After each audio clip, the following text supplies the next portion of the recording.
দেখো বন্ধুরা, আজকে আমাদের রান্না হচ্ছে রথের দিন। এই যে এটা একটা নতুন রেসিপি, পটলের রেজালা।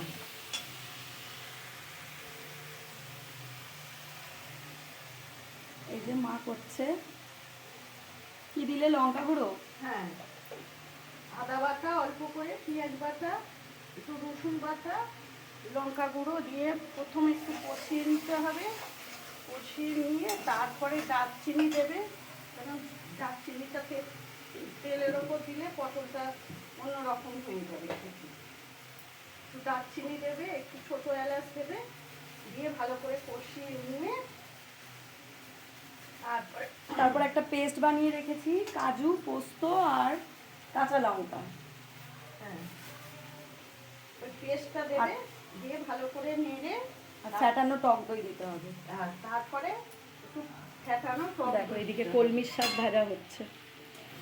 পেঁয়াজ রসুন দিয়ে কলমি শাক ভাজা, পমফ্রেট মাছের ঝাল হবে। দেখতে থাকো।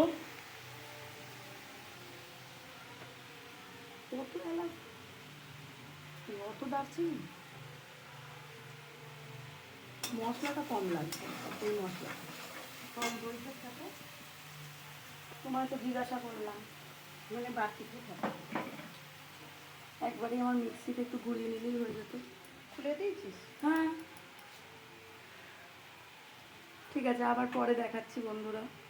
আবার এসে গেছি দেখাতে। এই দেখো টক দই দেওয়া হয়ে গেছে রেজালাতে।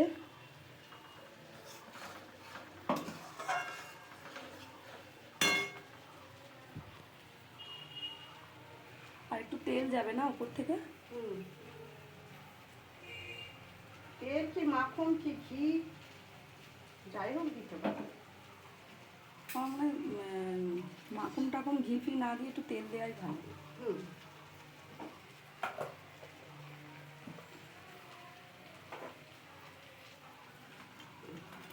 পটল চলে গেল।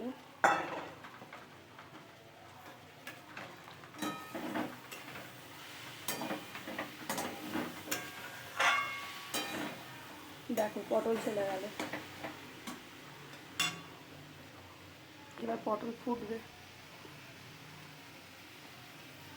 আর এদিকে শাক ভাজা হচ্ছে।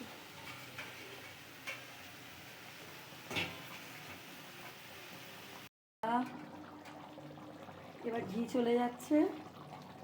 এটা দারুণ লাগে খেতে, তোমরাও একদিন বানিয়ে খেও। ব্যাস ব্যাস।